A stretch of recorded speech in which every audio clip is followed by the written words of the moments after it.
I'm Marissa Keene, 42 legal guardian and full-time nurse. The moment I stepped off the elevator on the fourth floor of St. Andrew's pediatric wing, I knew something was wrong. The smell of lemon sanitizer clung too tightly to the air, like a cover-up. The waiting chairs, those awful tan ones with the stiff arms and thin vinyl, were all empty. No cousins, no calls. No one had told me they'd brought Lily in. I rushed forward anyway, heels clicking too loud on the linoleum. My hands were sweating around the straps of my purse. Lily's backpack was still slung over one shoulder. I hadn't had time to drop it in the car.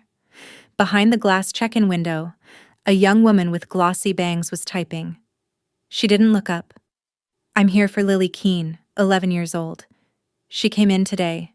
Emergency, I was told. The woman clicked a few more times, then tilted her head, scanning the screen. I'm sorry, are you her aunt? I exhaled, steadying my voice. I'm her legal guardian. Her mother, my sister, passed away last year. She blinked slowly, then forced a tight-lipped smile. You're not listed on her emergency contact file.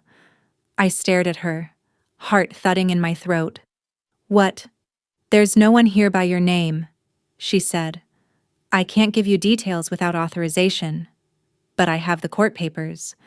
I have her insurance card. I brought her to every checkup for the past 7 months. Check again. My voice cracked on the last word. The receptionist shifted uncomfortably, typing something, but her eyes avoided mine now. A heavy-set security guard appeared to her left. He wasn't aggressive, just official. He looked like someone who ate tuna salad sandwiches while watching monitors all day. Ma'am, I'm going to have to ask you to step aside so we can help other families. There are no other families, I snapped, gesturing to the empty chairs. I am her family. He didn't flinch, just nodded toward the far end of the hall. You can wait in the family lounge. Someone will update you soon. I stood there, frozen, like I hadn't understood the words. My whole chest felt hollowed out, scraped clean. They'd erased me. They had erased me. I turned without another word and walked to the lounge. There was a muted TV in the corner, playing some baking show. Flour dusted across screens as people laughed in kitchens I couldn't hear. I sat on the edge of a leather chair and stared at the wall clock. Every tick was a needle. Every minute that passed without an update felt like drowning quietly while someone else held the life raft, looking away. If you've ever sat in a hospital where the people you love forgot to write your name down, if you've ever been left out, even while doing everything right, drop a comment or let me know where you're watching from. Hit like or subscribe if family drama ever made you feel invisible too. I don't know how long I sat like that. 10 minutes. Maybe 30. Then I heard my name. Miss Keene. A man stood at the doorway. Tall, mid-50s, surgical cap still on. Blue scrubs darkened with sweat near the collar. His face looked like it had seen too much grief to waste time on protocol. I stood quickly. That's me. I'm Dr. Halverson. I'm the attending on Lily's case. Are you her guardian? Yes, I said. I didn't just say it, I felt it, like it was sewn into my ribs. He nodded, completely unbothered by whatever list they'd given him. Good. I need consent for a scan, and she's asking for you. I followed him without looking back. We passed the check-in window. The receptionist glanced up, confused now, maybe even embarrassed. The security guard stood to the side, shifting awkwardly. Wait, she called after us. She's not on Dr. Halverson stopped walking, turned halfway back, and said, she's listed on the actual guardianship file, the legal one. Then he kept walking, and for the first time all day, the entire floor went quiet. Every head turned. Every eye landed on me, not as some unwanted visitor, but as the one the doctor called guardian. I felt the shift, like a curtain falling and the real scene beginning. The door to the trauma wing opened and I stepped through it. Lily was small in the bed, too small for all the wires, the pulse oximeter, the ridiculous IV pole that towered over her like scaffolding in a half-built house. She was awake, barely, one hand twitching slightly. Her cheeks flushed from what they later said was a mild allergic reaction that had escalated into anaphylaxis. But all I saw in that moment was her brown hair damp with sweat and the way her lips moved the second she saw me. "Auntie Riss," she whispered. I took her hand. Cold. Thinner than it had been last week. "I'm here," I said. "You're okay. I'm not going anywhere." Dr. Halverson had slipped away quietly, giving us space. One of the nurses, an older woman with kind eyes and a posture like she'd once been military, checked Lily's vitals again and gave me a brief, reassuring nod. We caught it early. Another hour, maybe less, and it would have been a very different story. I nodded. My throat was dry and tight, like I'd swallowed sand. I didn't want to think about what very different meant. When Lily drifted back to sleep, I sat there staring at her arm, tracing the tape that held the IV in place. How had no one told me? How did no one think to call me? But I already knew the answer. 3 months earlier, there had been a dinner, a long wooden table, my sister's in-laws on one side, me on the other, Lily between us, playing with the fringe on the tablecloth. Her grandmother Maureen had leaned over the roasted carrots and said, "We've spoken to a lawyer. We just think it's better if family makes these decisions." I had blinked at her. "I am family." She'd offered one of her distant smiles. "But you're not blood." My fork slipped from my hand and clattered onto the plate. Everyone kept eating. That sound metal on porcelain was the only thing that acknowledged me. They never forgave me for getting guardianship. They thought it should have been one of them, one of the real family members. Her father had disappeared after the funeral, and her mother never missed a chance to remind me that I wasn't there when she was born. I was in college, studying to be a nurse, trying to make a life. They had raised her on family hierarchy. I raised her on bedtime routines and gentle honesty. Maybe that was the difference. In the hospital room, I sat back in the chair, feeling the ache spread down my spine. The machines beeped in gentle rhythm. A pediatric volunteer walked past the window with a cart of stuffed animals, and I felt a tear slide silently down my face. I didn't wipe it away. At some point, Lily's chart was updated. A nurse came in, asked for my ID, and copied the guardianship paperwork I kept in my wallet like some talisman of proof. I saw her name in their files now. Next to it, mine. Finally. An hour passed. Then 2. I texted work.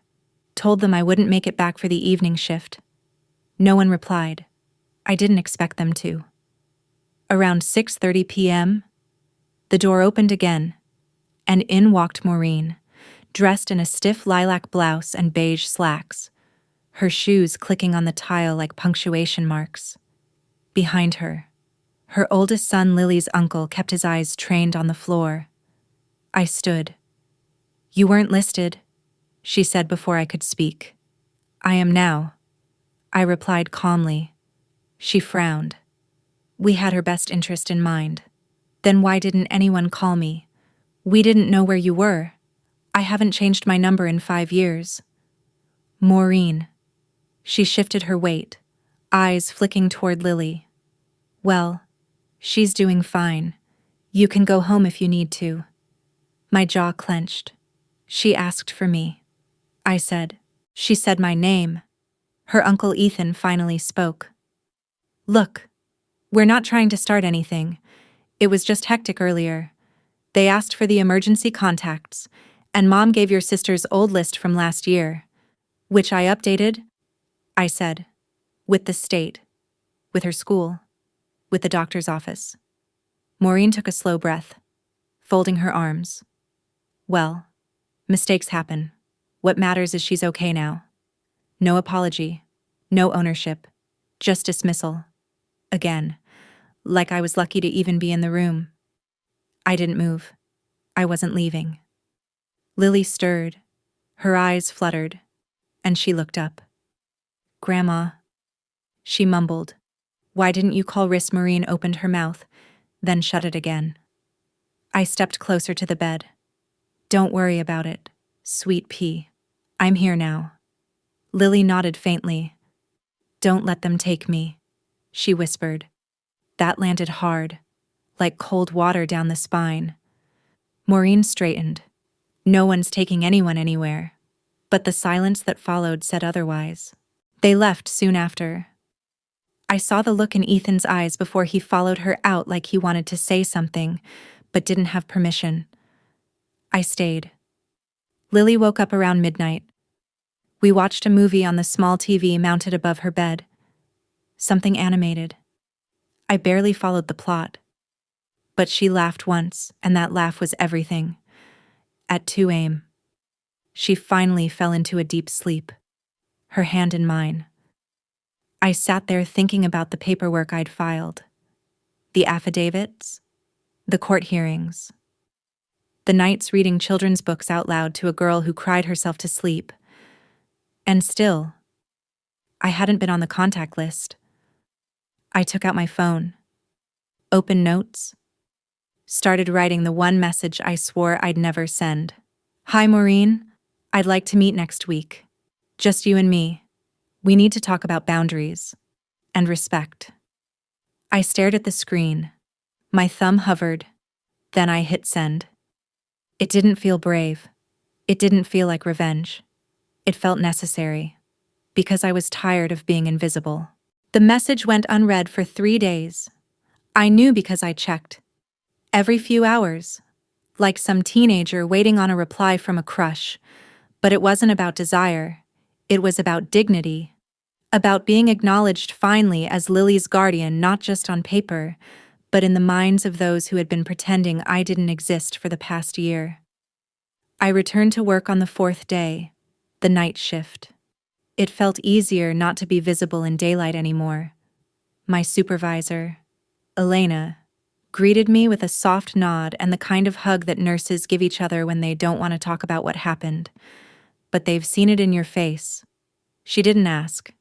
Just handed me my assignment and said, "There's chamomile tea in the break room, if you need it." I floated through the hours in a blur of linen changes, vitals, and monitoring.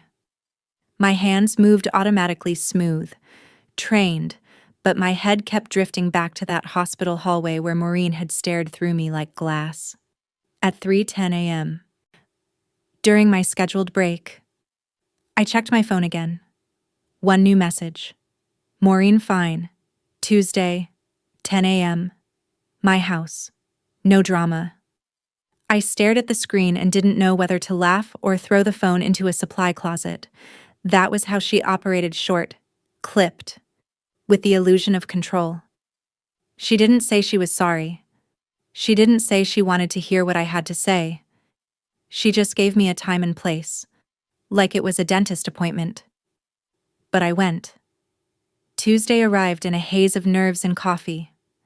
I wore a navy blue blouse, the one Lily said made me look like someone important, and pulled my hair back into the low bun I reserve for court days and parent-teacher meetings. I brought a printed copy of the guardianship ruling, just in case she tried to challenge reality again. Her house was just as I remembered it, too many wind chimes, a porch swing with a broken chain no one fixed, and the faint smell of eucalyptus and old books. She answered the door with a glance at her watch. Not a hello. "I have a Zoom call at 11, she said, leading me into the kitchen. I followed. The room was warm, filled with the hiss of a kettle, and immaculately clean. A tray with lemon cookies sat untouched on the table.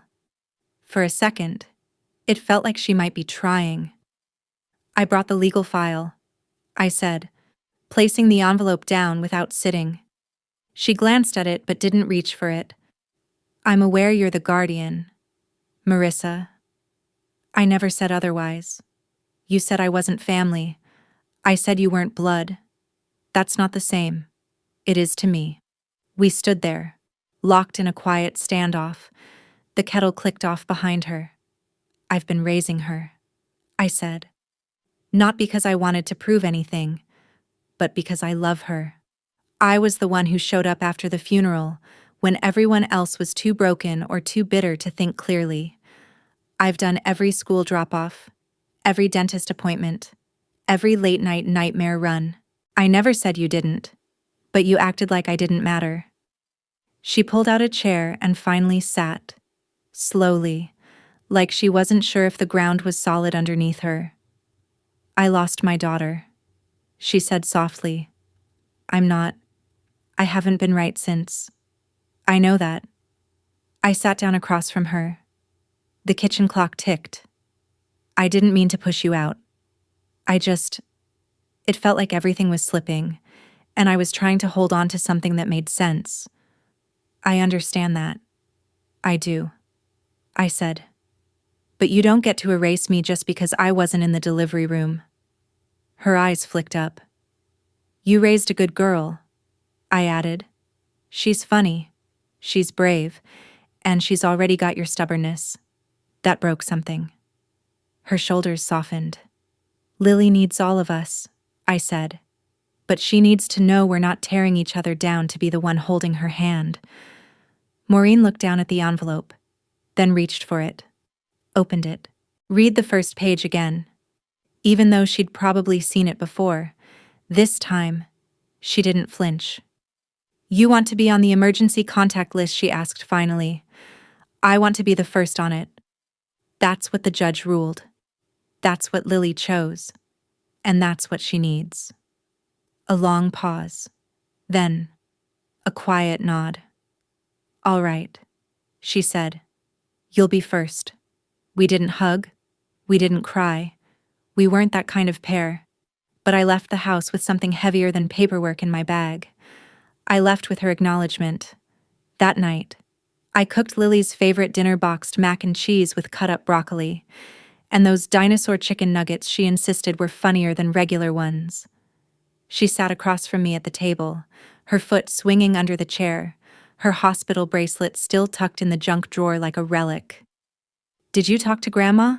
She asked, eyes cautious. I did. What did she say? I hesitated. She said you're lucky to have so many people who love you, and that she's going to try harder to remember that I'm one of them. Lily gave a small smile and reached for her orange juice. Good. Then, quietly, you were the one who showed up. That's what I always remember. I swallowed the lump in my throat and nodded.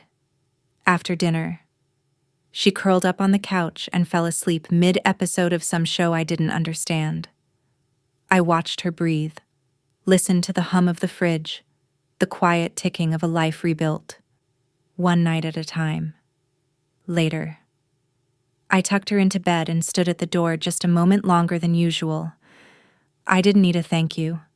I didn't need a certificate.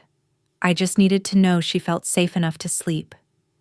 The next weekend, I found myself reorganizing Lily's file drawer. It wasn't glamorous, just a narrow plastic cabinet under the hallway table, but every folder inside it mattered. Medical records, school forms, dentist appointments, after-school club waivers. I had become an archivist of her life by necessity, not design. In the middle of it, I found the photo. It wasn't framed, just stuck between her immunization printouts and a worn folder marked Custody Court. It was a photo of me, Lily, and my sister Lena, taken maybe 6 months before she died. We were standing in front of a carousel at the state fair, all holding different colored slushies. Lena looked tired. Lily looked ecstatic. And I looked happy in a way I didn't recognize anymore. I ran my finger along the glossy edge. Sometimes, when grief goes long enough unspoken, it hardens into ritual. For me, that ritual was the drawer, the forms, the color-coded labels, Every laminated school report card was a way to say, I'm trying to hold you together, even if I can't hold her anymore. I heard Lily stir in her room and quickly slid the photo back into the folder. I wasn't ready to explain it. Not today. She appeared in the doorway seconds later, barefoot, pajama-clad, hugging her stuffed seal. Can we go to the bookstore, she asked? The one with the cat. I smiled. The one where the cat always sleeps in the mystery section. She nodded. Let me change. And we'll go. Half an hour later, we were browsing paperbacks while she trailed behind me with a growing stack. I watched her skip between aisles like her legs had only just remembered how to fly. The cat, a long-haired tabby named Walter, stretched lazily on the window ledge, clearly uninterested in our presence. I picked up a copy of Are You There? God, It's Me, Margaret, and handed it to her. This one changed everything when I was your age. She studied the cover. It's so old. It's a classic, I corrected. And she giggled. We sat on the reading bench by the travel guides and flipped through pages. I don't know how long we stayed, maybe an hour. Maybe more. Long enough for sunlight to bend through the stained glass window and wash the wood floors in gold. I kept looking at her face.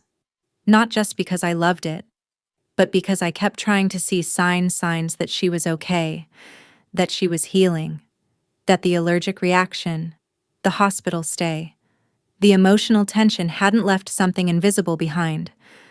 Are you mad at Grandma? She asked, not looking up from the page. I blinked. No, because she didn't call you. I was hurt, but not mad. She turned the page. I think sometimes people think love has to look a certain way. I tilted my head. Where do you learn that? She shrugged. TikTok. We both laughed. That night, after she was asleep, I drafted an email to her school. I asked them to confirm her emergency contact records had been updated. I sent copies of the guardianship papers again, along with her doctor's authorization form. I CC'd the nurse's office and the principal. The next morning, I received a reply. Confirmed Marissa Keene listed as primary emergency contact and legal guardian on all updated records. Thank you for your diligence. I stared at the words. Diligence. No one had called me diligent since Lena died. Everything I'd done since then had been framed as protective, excessive, or emotional. But diligence, that was recognition. Subtle, quiet. But it meant someone saw what I was doing. Later that week, Maureen called. She never called. She texted, sent holiday cards, or occasionally handed Lily a sealed envelope with a check inside. But this time, it was a voice. Hi, I said cautiously. I just wanted to tell you. I added you to my contact file too, just in case. If anything ever happens to me. I swallowed. Thank you. There was silence. Then, and I told Ethan what Lily said, about not wanting to be taken away from you. I waited. He's going to stop talking about sharing custody. I think he finally got it. That one sentence lifted something from my chest. Something old. Something I hadn't even realized I'd been dragging behind me like a chain. I'm glad, I said simply. We hung up not long after. It wasn't a transformation. It wasn't a teary reconciliation. It was just an alignment. Like finally setting a fractured bone in place after months of walking crooked. That weekend, Lily and I baked.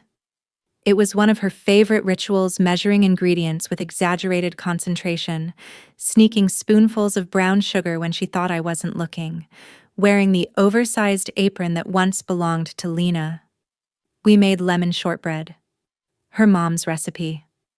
As the dough chilled in the fridge, Lily sat at the kitchen table and asked, "Do you think Mom would be proud of you?" The question caught me off guard. I knelt beside her chair and took her hand. I hope so, I said. I try to do everything the way she would have wanted. She always said you were the brave one, Lily replied. Even when you didn't believe it. I couldn't speak for a moment. We pressed the dough into cookie shapes, baked them until golden, and ate them warm. She left 2 on a plate for her grandma, her idea. To show we're not mad anymore, she explained. That night, I found her asleep with a notebook on her lap. She had drawn a family tree.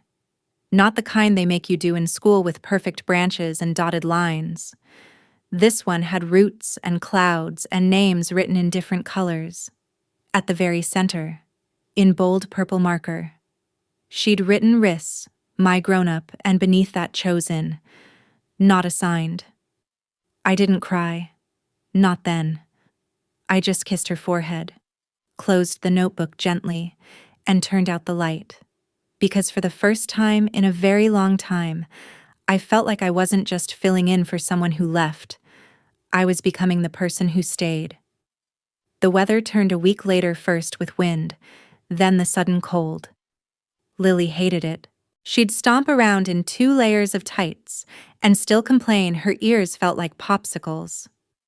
I offered her my old knit beanie, the burgundy one she once called ugly but loyal, and she wore it every morning without fail. That was Lily, reluctant to forgive a person, but oddly loyal to clothes. We were walking to the bus stop on one of those gray mornings when she asked, "Will you come to the parent breakfast next Friday?" I paused. Am I invited? You're my parent, aren't you? That question didn't land like a compliment. It landed like truth, like how kids understand things without needing confirmation. I'll be there, I said. She smiled and took the last bite of her granola bar. Friday arrived fast. Too fast. I had to swap shifts, take an extra evening slot, and negotiate coverage for the morning. I didn't want to tell her how hard it was, I just wanted to be there. That mattered more than the behind-the-scenes scramble. I arrived 10 minutes early. The cafeteria smelled like burnt coffee and syrup. They had set up small round tables with crepe paper tablecloths and index cards with each student's name taped in front of folded napkins. Some parents looked polished. Others looked like they'd sprinted out of a car, still half-dressed. And some, like me, hovered between both worlds, present but anxious, composed on the outside and rattling on the inside.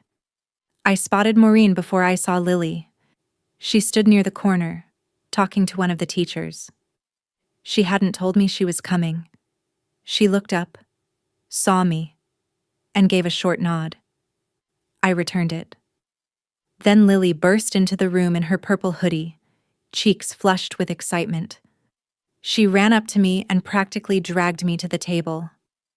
I saved your seat, she said. They had blueberry muffins, your favorite. Maureen joined us a few minutes later. The seating arrangement wasn't ideal. 3 chairs at a 2-chair table, but no one complained.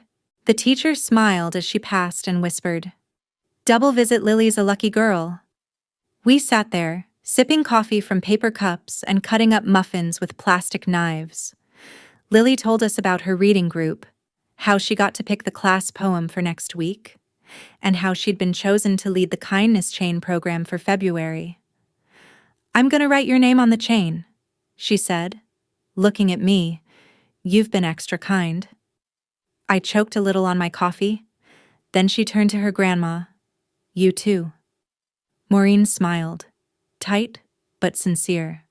The whole thing lasted 45 minutes. No grand speeches, no awards.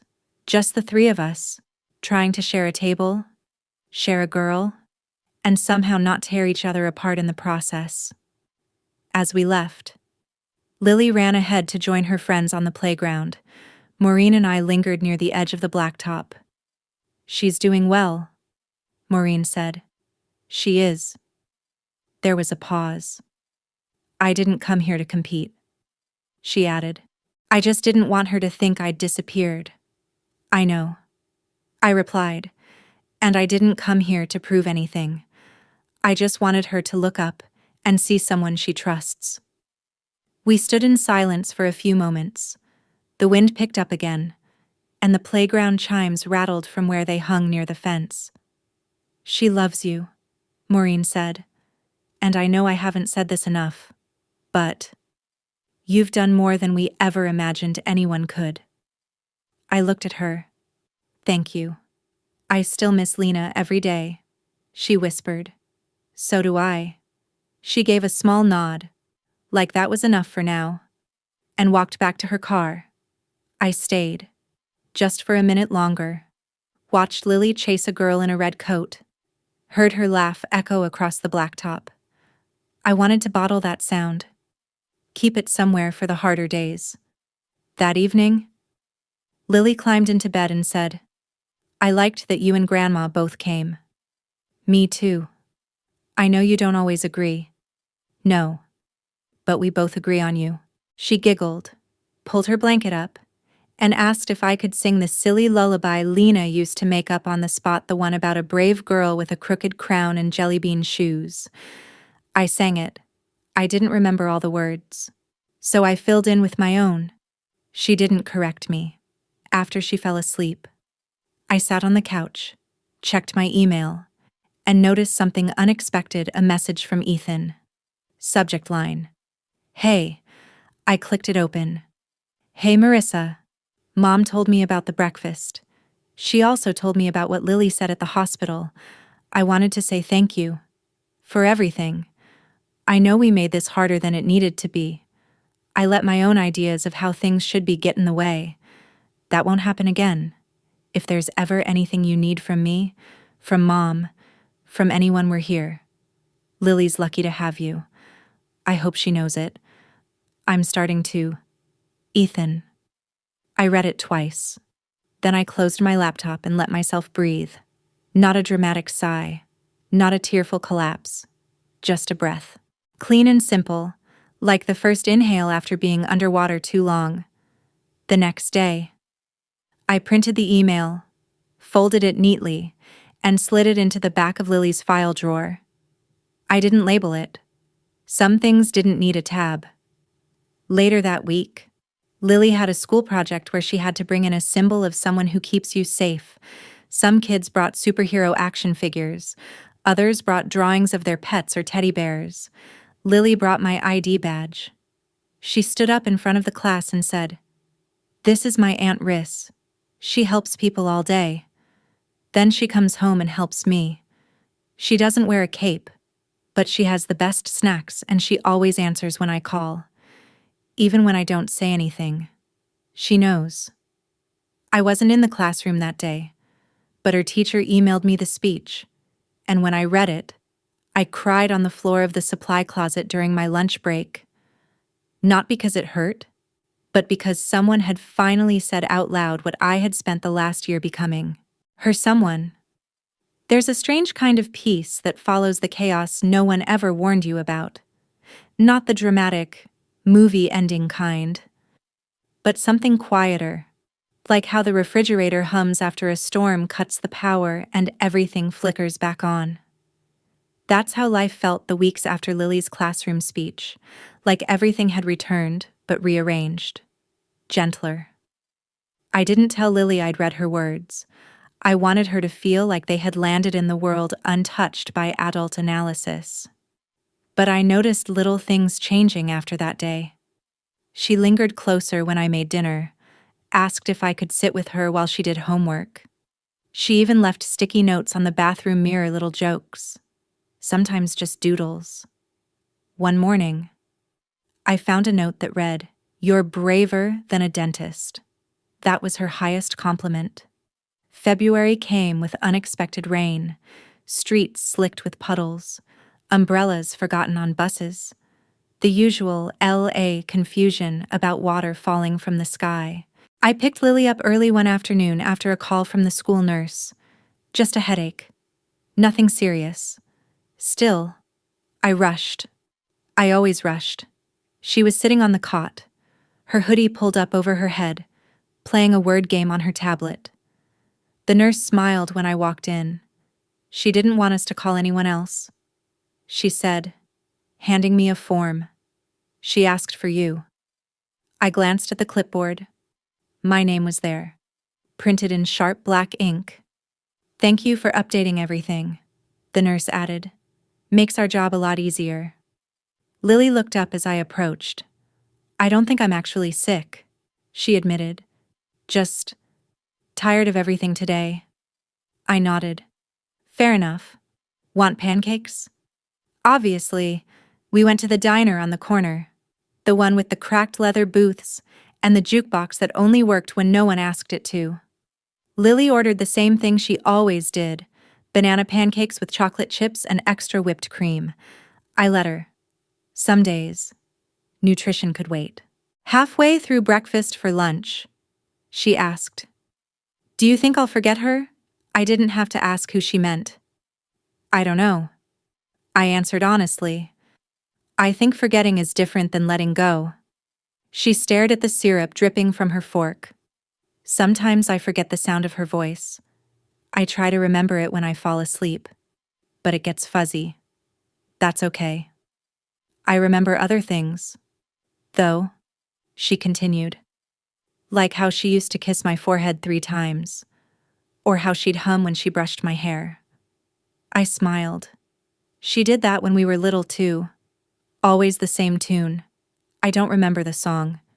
You don't have to, I said. Your body remembers. Your heart remembers. That's enough. She chewed slowly, thoughtful. I like when you hum, too. I do. Yeah. When you're folding laundry, you hum that same weird song. I laughed. I didn't even notice. You sound like her. Sometimes, she said, but also like you. That sentence settled deep in me, like a stone in a river, solid, unmoving, final. Later that night, I pulled out the photo from the drawer again. This time, I didn't hide it. I framed it.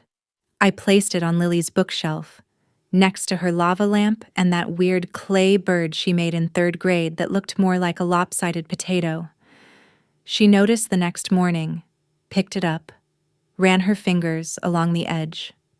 You look happy, she said. Do you miss her every day? Not every day, I said. Some days I'm just tired. Some days I'm annoyed at the world. But the missing's always there, just sometimes underneath everything else. She nodded, setting the frame down. I think I miss her differently now. Differently before, it felt like I was missing a puzzle piece, like everything was broken. But now, it's more like I'm carrying her around with me. I walked over, kissed her forehead 3 times. She grinned. Copycat, she whispered. We both laughed. Spring began its slow creep in. I bought new rain boots for Lily Green with yellow ducks on the sides.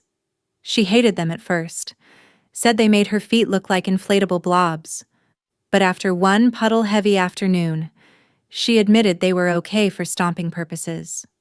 The stomping became a thing.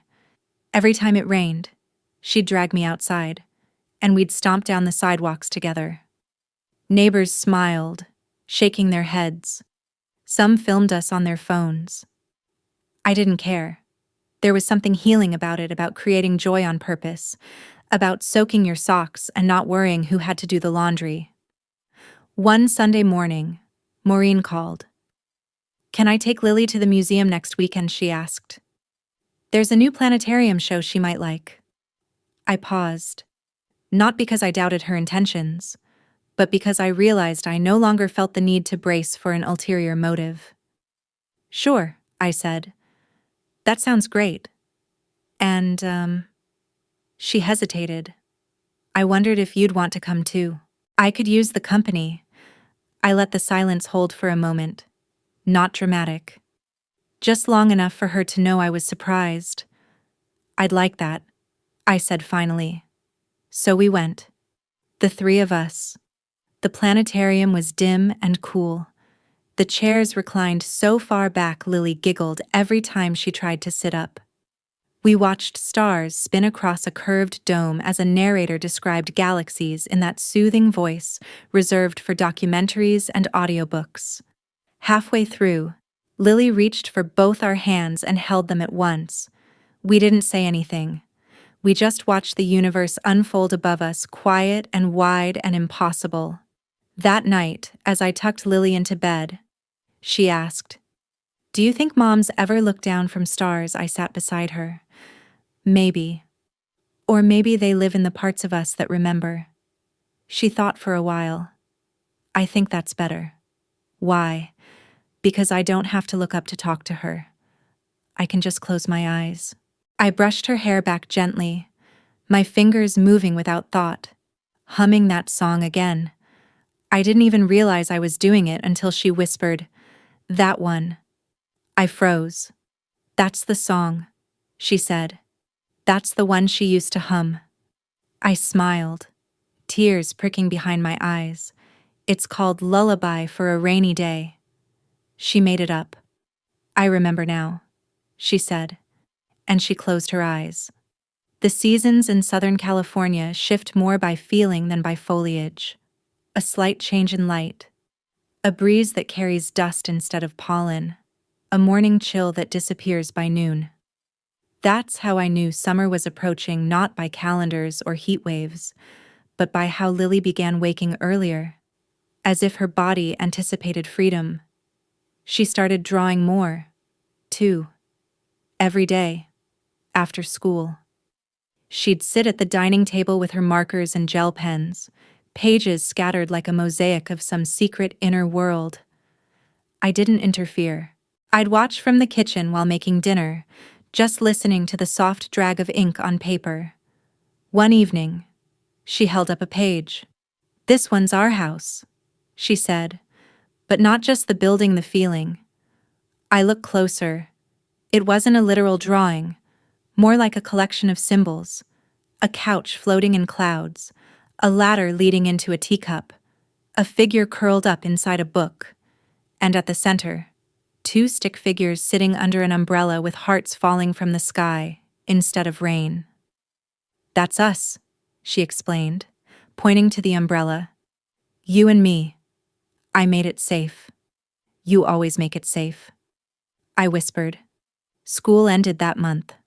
The last day was hot and loud, filled with popsicles and farewell posters and the kind of frenzied joy only children understand. I stood by the gate with the other parents, scanning the sea of backpacks and glitter. Lily ran toward me, arms full of construction paper and goodbye notes. Guess what she shouted? Breathless. "I won the kindness chain contest, Ms. Davies said I could choose someone to give a speech about. Who'd you pick?" She grinned. "You, obviously." I laughed, surprised. "Me. Yeah. It's next Thursday. You're supposed to come up and say a few words. Just about kindness and stuff. Kindness and stuff." My stomach turned a little. I wasn't afraid of speaking, but I was afraid of being seen, really seen, in front of all those faces who had only known me as a pickup line fixture, or the woman with the clipboard and the tired eyes. But I said yes. Of course I said yes. The day of the ceremony, I wore the soft blue dress Lily once called my superhero cape. We walked to the assembly hall together, her small hand gripping mine tightly. The room was decorated with paper chains of every color, looping across walls like ivy. Each link had a name written on it: students, teachers, parents. Lily had made over 200, the teacher whispered to me, completely unprompted. When her name was called, she walked up to the microphone with the posture of someone twice her age. I picked my Aunt Riss. She began. "Because she shows kindness even when it's hard. She makes me laugh when I cry. She stayed when everyone else left. And she listens, even when I don't talk. That's the kind of kind I want to be." My throat closed. Then a teacher gestured for me to stand. I hadn't prepared anything formal. I didn't need to. I walked to the stage, the room blurry at the edges. I leaned into the mic and said, "Kindness, to me, has always been about presence, about choosing to stay in the room when it's easier to leave. I learned it from Lily. I learn from her every day, and I'm honored, so honored to be the person she trusts with her heart." The room clapped. I think someone whistled. But all I remember was the way Lily looked at me from her seat, calm, proud, like nothing could shake her. Afterward, Maureen found us in the hallway. "You were wonderful," she said. "Both of you." "Thanks," I replied, still trying to come back down to earth. "I wanted to ask." She continued, "If Lily could come for a weekend this summer, just the two of us, maybe the lake house.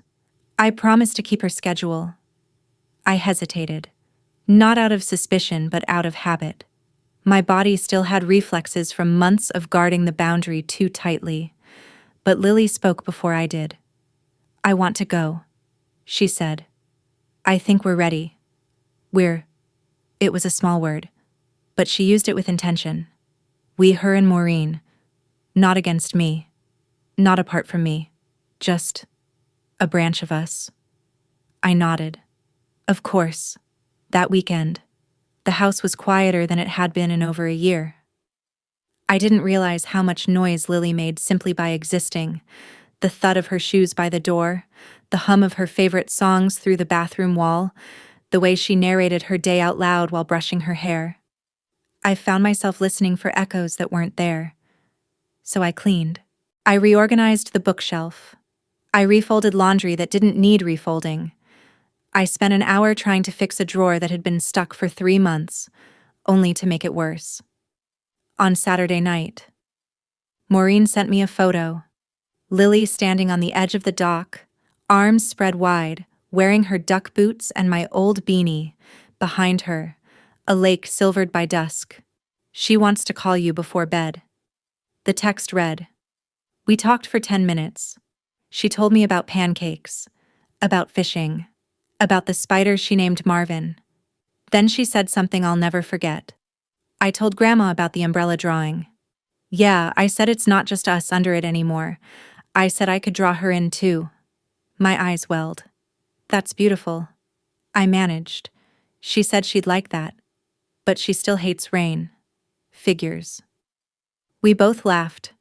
On Sunday, she returned home with seaweed in her backpack and a collection of rocks she insisted were ancient and possibly magical.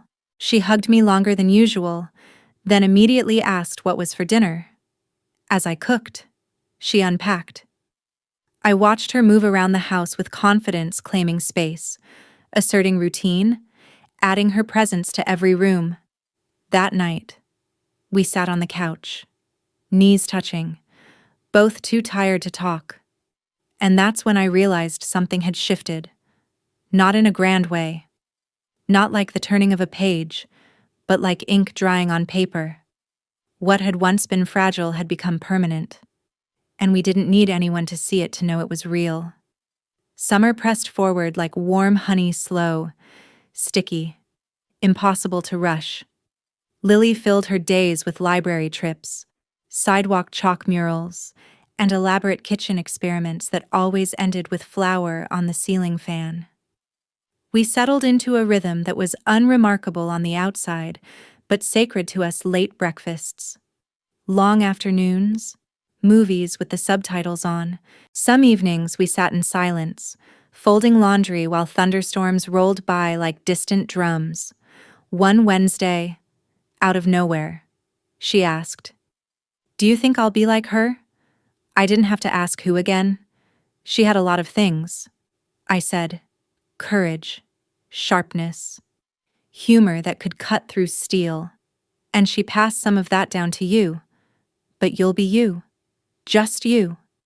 And that's more than enough. She looked satisfied with that. But I knew the question had been brewing for a while.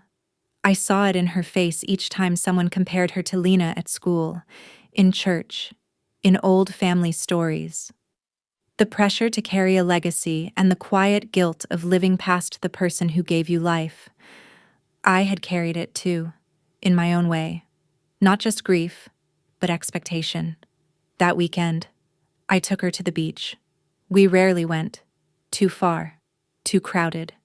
But that day, I packed snacks, towels, and her favorite mint lip balm. She didn't ask why. She just followed. When we got there, the wind was wild. Sand stung our calves.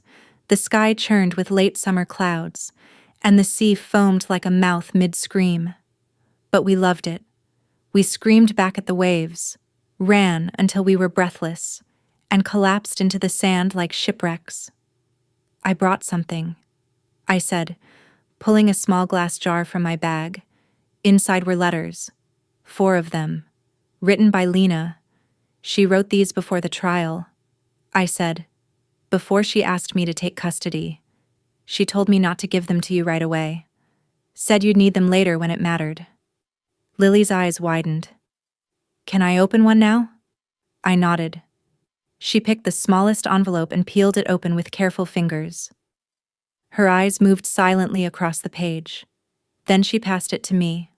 I read it aloud, because she asked me to. My brave girl, if you're reading this, it means I'm not there. And I hate that. I really do. But you need to know something I forgot to say often enough. Your heart is your compass. And there's no better guide in the whole world. I hope you're surrounded by love. I hope someone laughs at your jokes. I hope you still like mint things. And if Riss is there, know this, I chose her. Not because she's perfect, but because she never leaves. Not when it matters. Not when it's hard. Trust her. Even when you're angry. Especially then. Love always. Mom. Lily didn't cry. She just sat there, legs crossed, staring out at the water. She knew, she said finally. She really knew. I reached for her hand. She did. We stayed there long after the beach emptied.